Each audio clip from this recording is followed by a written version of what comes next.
अस्सलाम वालेकुम जी। क्या हाल चाल हैं आप लोगों के। मैं तो शुक्र अल्हम्दुलिल्लाह बिल्कुल ठीक ठाक हूँ और इंशाल्लाह आप लोग भी अपने घरों में खुश होंगे, बिल्कुल ठीक ठाक होंगे। तो welcome back to my channel vlog with Nadia पे। अच्छा, मेरे ना अचानक से ना दाढ़ में दर्द स्टार्ट हो गई और दाढ़ ना मैं नहा रही थी, नहाते हुए ना वो पता नहीं अचानक बेहतियाती में ना ऊपर वाला दांत ना आके उसको लगा है और वो ना हिलना स्टार्ट हो गई और बहुत ज़्यादा हिलने लग गई। लेकिन मुझे क्योंकि अपने देवर का पता लेने जाना था आज भी, तो मैं वहाँ चली गई और दर्द बड़ी शदीद थी। अच्छा, वहाँ से आते ही ना मौसम भी साथ ख़राब होना शुरू हो गया। मैंने उस्मान को कहा ये ना हो कि ज़्यादा तेज़ हो जाए बारिश, हम ना जाके तो चेकअप करवा आते हैं। ठीक है, तो मैं वहाँ पे गई थी रेंटल के पास ज़रा अपना चेकअप करवाने। तो उसने ना मेरी दाढ़ ना फ़ौरन निकाल दी। ठीक है, और यकीन करें कि मैंने उसको कहा, मैंने कहा ये मैंने लेकर जाना है अपना दांत तो फिर उसने मुझे ना इसमें डाल दिया था कि ये लें जी, ले जाइए अपना दांत। तो 2-3 दिन हो गए हैं जिस दिन मेरा देवर गिरा है ना, तो उस्मान सारी रात उधर, जाहिर सी बात थे क्योंकि उसका ऑपरेट चल रहा था। तो मुझे ना सारी रात उस दिन भी नींद नहीं आई और वैसे भी जब कोई हल्की सी भी परेशानी हो ना तो मुझे नींद आती नहीं है। ठीक है, और ये तो बहुत बड़ी परेशानी थी तो मुझे नींद ही नहीं आ रही थी।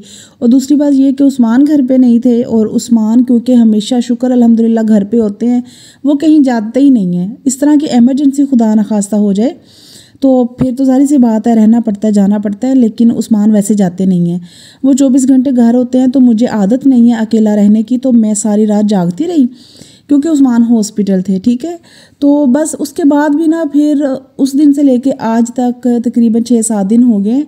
तो हमारा आना जाना लगा हुआ है, सारा दिन घर के भी काम देखने होते हैं, वहाँ भी जाना होता है, तो बहुत ज़्यादा काम हो जाते हैं और मुझे ना रेस्ट करने का टाइम नहीं मिल रहा। साथ ऊपर से ये ना दांत जो था दर्द करना शुरू हो गया, हिलना भी शुरू हो गया, वो निकलवाया, उसकी भी पेन थी तो उसकी भी मेडिसिन खा रही हूँ। बस मेडिसिन खाते खाते पेट भी ख़राब और बहुत बुरे हालात, और बस यही कुछ आजकल चल रहा है। और फिर रात को ना उस्मान और बच्चों का दिल कर रहा था पिज़्ज़ा खाने को, तो उस्मान ने पिज़्ज़ा ऑर्डर कर दिया। और क्राउन क्रस्ट पिज़्ज़ा तो हम मंगवाते ही हैं चीज़ियस का। साथ उस्मान ने ना अब ये कबाब वाला पिज़्ज़ा भी मंगवाया था और बहुत लजीज पिज़्ज़ा था। इतना मज़ा आया पिज़्ज़ा खाने का। मैंने क्योंकि थोड़ा खाना था और थोड़ा इसलिए खाना था क्योंकि दाढ़ मैंने निकलवाई थी तो मैंने बहुत छोटी छोटी बाइट बना के ना तो बहुत थोड़ा सा पिज़्ज़ा खाया था, बहुत ही थोड़ा सा पिज़्ज़ा खाया था। वो भी इसलिए खाया था क्योंकि मुझे मेडिसिन खानी थी और कोई सालन भी नहीं पड़ा था कि मैं रोटी बना के खा लेती, और कोई चाय रस दूध रस खाने को दिल नहीं करा था। तो मैंने इसी को ना छोटी छोटी बाइट बना के आराम आराम से खा लिया ताकि मैं मेडिसिन खाने वाली बनूँ। ठीक है, तो यहाँ पे जी हम लोग पिज़्ज़ा खा रहे हैं और बहुत मज़े का पिज़्ज़ा था। अगेन मैं आप लोगों को बता रही हूँ, इतना मज़े का पिज़्ज़ा था ना कि अब जब मेरी दाढ़ दर्द ठीक हो जाएगी ना तो मैं दोबारा से मंगवा के खाऊंगी और हमने पिज़्ज़ा खा लिया। ये बाकी पिज़्ज़ा जो है ये बच गया है, इसको मैं फ्रिज में रख दूँगी, तो सुबह बच्चे खा लेंगे, उस्मान खा लेंगे या मैं खा लूँगी। फ़िलहाल उसको मैं फ्रिज में रख दूँगी। ठीक है, और अब मैं आ गई हूँ किचन में। दूध बॉयल होने वाला था, 2 दिन हो गए थे मैंने दूध बॉयल नहीं किया था। मैं और उस्मान ना वैसे ही फ्रेश दूध की ना चाय बना के पी लेते थे, मतलब बॉयल नहीं किया था ना, वैसे ही मैं लेती थी, इस्तेमाल करती थी, बाकी वैसे ही पड़ा रहा।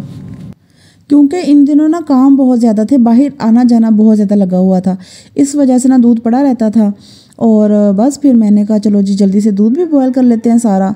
और यहाँ पे मैंने फ्रूट मंगवाया था तो तरबूज सारा बना के तो मैंने फ्रीज़र में रखा है। मैंने कहा जब वो ठंडा हो जाएगा ना तो फिर हम लोग खा लेंगे। ठीक है, और यहाँ पे जी खरबूजे भी मैंने मंगवाए हैं और खरबूजे हम लोग काट के तो अभी खा लेंगे ताकि खाना जो है ना वो हज़म हो जाए अच्छी तरह से। और मैं कहती हूँ जितना फ्रूट नहीं होता उतना उसका गंद निकल आता है। और सच्ची मैं तो फ़ौरन शॉपर भर के ना तो कूड़ा बाहर रख देती हूँ ताकि कूड़े वाला जब आए ना तो फ़ौरन ले जाए। ठीक है, नहीं तो फ्रूट्स का इतना पानी निकलने लग जाता है ना, गंद, मतलब मुझे फिर बड़ी उलझन सी होती है। तो यहाँ पे सारा गंद मैं इकट्ठा कर दूँगी। ठीक है, और बाकी सब्ज़ी सारी मंगवाई थी वो सारी सब्ज़ी मैं समेट लूँगी। और बनाना मंगवाए थे, एप्पल मंगवाए थे, वो भी मैं टोकरियों में निकाल के तो टेबल पे रख दूँगी। ठीक है, तो बाकी सारी सब्ज़ी को मैं समेट दूँगी। और यहाँ पे बच्चों को साथ साथ मैं पढ़ा रही थी जो कि बहुत ज़रूरी काम है। और रोज़ाना करना पड़ता है ये काम और मैं अपनी खुशी से करती हूँ। मतलब मुझे ये होता है कि यार ये मेरी मेमोरीज़ हैं और जो मैं अपनी मेमोरीज़ बना रही हूँ बच्चों को पढ़ा के ना, तो इनको डांटती भी हूँ और हम लोग अच्छी अच्छी बातें भी करते हैं, हंसी भी आ जाती है और हंसने भी लग जाते हैं। तो ये मेमोरीज़ बन रही हैं मेरी ना। तो बस यहाँ पे ना एप्पल मैं सारे निकाल दूँगी, अभी मैं वॉश नहीं करूँगी क्योंकि मेरे सामने बहुत ज़्यादा और काम अभी पड़े हुए हैं। पहले मैं उनको ख़त्म करूँगी, तो उसके बाद जब मैं फ़ारिग हो जाऊँगी ना, थोड़ा टाइम मिलेगा, तो फिर मैं एप्पल सारे धो लूँगी। और अच्छा जी, बस ये छोटा सा मेरा व्लॉग था, अच्छा लगे तो ज़रूर बताइएगा। अपना और अपनी फैमिली का ख्याल रखिएगा, मुझे दुआ में याद रखिएगा। अल्लाह हाफिज़ जी।